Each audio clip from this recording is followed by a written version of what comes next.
नमस्कार दोस्तों, मैं मनोज गुप्ता और आप देख रहे हैं ZFM टाइम्स। मेरे देशवासियों, आज हमारे इस प्राण से भी प्रिय देश का कुछ राजनीतिक दलों द्वारा सत्ता के लोभ में मानसिक बंटवारा किया जा रहा है और ये कतई स्वीकार करने योग्य बात नहीं है। लेकिन सत्ता के लोभियों द्वारा इस कार्य को हमारे आप के जरिए ही अंजाम दिया जा रहा है, शायद जिसे हम समझ नहीं पा रहे हैं। दोस्तों, अगर इस सवाल का जवाब आप ढूंढेंगे तो आपसे ही इसका जवाब मिलेगा और इसका जवाब लेने के लिए जब आप अपने दिल पर हाथ रखेंगे तो आपको इसका जवाब हाँ में ही मिलेगा कि हाँ, देश का बंटवारा किस किस स्तर से किया जा रहा है। लोकतांत्रिक देश जिसे भारत के रूप में जाना जाता है, 140 करोड़ के देशवासियों की आबादी और यहाँ के निवासी इनके राजनीतिक उपयोग के रूप में कुछ राजनीतिक पार्टियों द्वारा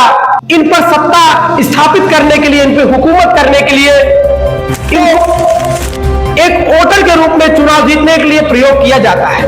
भाषा और क्षेत्रीय पहचान और धर्म की राजनीति को हथियार बनाकर इनका इस्तेमाल करके इनसे जनता में और इस समाज में हम और वो की भावना उत्पन्न की जा रही है, जिससे ये हमारा देश भावनात्मक रूप से, मानसिक रूप से बंटवारे का शिकार हो रहा है। जाति आधारित राजनीति वोट बैंक की सबसे बड़ी राजनीति है, धर्म की राजनीति उससे भी बड़ी राजनीति है और क्षेत्रवाद और भाषा तो उससे बड़ी राजनीति कही जाएगी। दोस्तों, अपने खास जातियों को वोट बैंक और वोट के रूप में प्रयोग करने के लिए देखा गया है कि उनके हितों की बात करते करते बहुत सी राजनीतिक पार्टियां सत्ता में आ चुकी हैं और कहीं न कहीं गठबंधन सरकार की भूमिका में स्थापित होने के बाद वो पूरी तरीके से सत्ता में बैठे लोग अपनी जातियों की कितनी भलाई करते हैं, ये हमें और आपको सबको मालूम है। और इसी कड़ी में सबसे बड़ी मानसिक बंटवारा धार्मिक ध्रुवीकरण का होता है।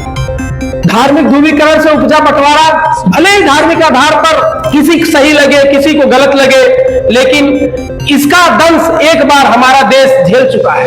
अखंड भारत को खंड करने वाला 1947 में धर्म के आधारित बंटवारा करने के बाद यह देश दो टुकड़ों में बटा और आज इस भारत में फिर उसी बीज को पानी और खाद दिया जा रहा है और यह बंटवारा एक धर्म ही नहीं, जाति, संप्रदाय, व्यवस्था, क्षेत्र, भाषा आदि के आधार पर की जा रही है और इसको खाद पानी देकर इस कदर पल्लवित पोषित किया जा रहा है कि 1947 के बंटवारा करने वाले इसके कर्णधार भी इस व्यवस्था और इस मानसिकता से शर्मा जाए। दोस्तों, चुनाव में धार्मिक भावनाओं को उकसाकर, उनको टैक्स दिलाकर, उन्हें धार्मिक भाषाई क्षेत्रवाद में बांटकर यह मानसिक बंटवारा एक सबसे तीखा उदाहरण है और चुनावी लाभ के लिए और इसमें कुछ राष्ट्रीय पार्टियों से लेकर क्षेत्रीय पार्टियां तक शामिल हैं। अब यही चुनावी बवाल नगरीय क्षेत्र चुनाव के रूप में महाराष्ट्र में बह रही है, जिसमें सत्ता के लिए संघर्ष कर रहे अभी तक दो चचेरे भाई। हालांकि इसमें से एक पूर्व मुख्यमंत्री महोदय है और वही एक सत्ता के लिए संघर्ष कर रहा उनका चचेरा भाई, हिंदू हृदय सम्राट कहे जाने वाले एक वटवृक्ष बाला साहब ठाकरे, जिनके एक पुत्र और एक भतीजे के बीच फिर से एकता हो गई। लेकिन ये एकता तब सुखद नहीं कहा जा सकती कि जब उन दोनों के मिलन से ये बवाल खड़ा हो गया और ये बवाल किसी ऐसी लड़ाई के लिए नहीं खड़ा हुआ, बवाल उस लड़ाई के लिए खड़ा हुआ जो उत्तर और महाराष्ट्र के बीच में है। उन लोगों ने इस भाषा का तो विरोध किया ही, लेकिन उस भाषा बोलने वाले का भी विरोध कर दिया जो महाराष्ट्र में अपने खून पसीने से सींचकर उस महाराष्ट्र, उस माया नगरी, उस मुंबई को मुंबई बनाया है। और ये बवाल सत्ता के लोभ में किया जा रहा है।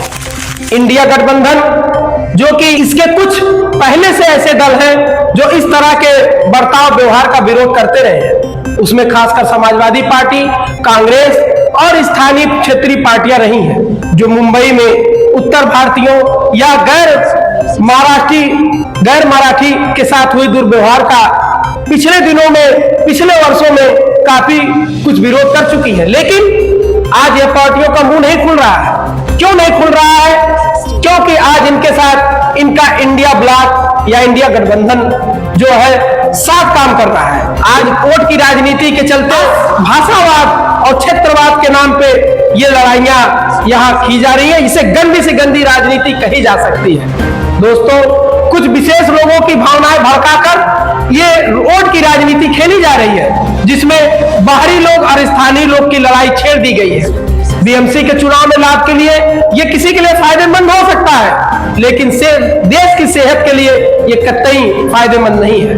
और आगे देश को बचाने की जिम्मेदारी किसकी होगी?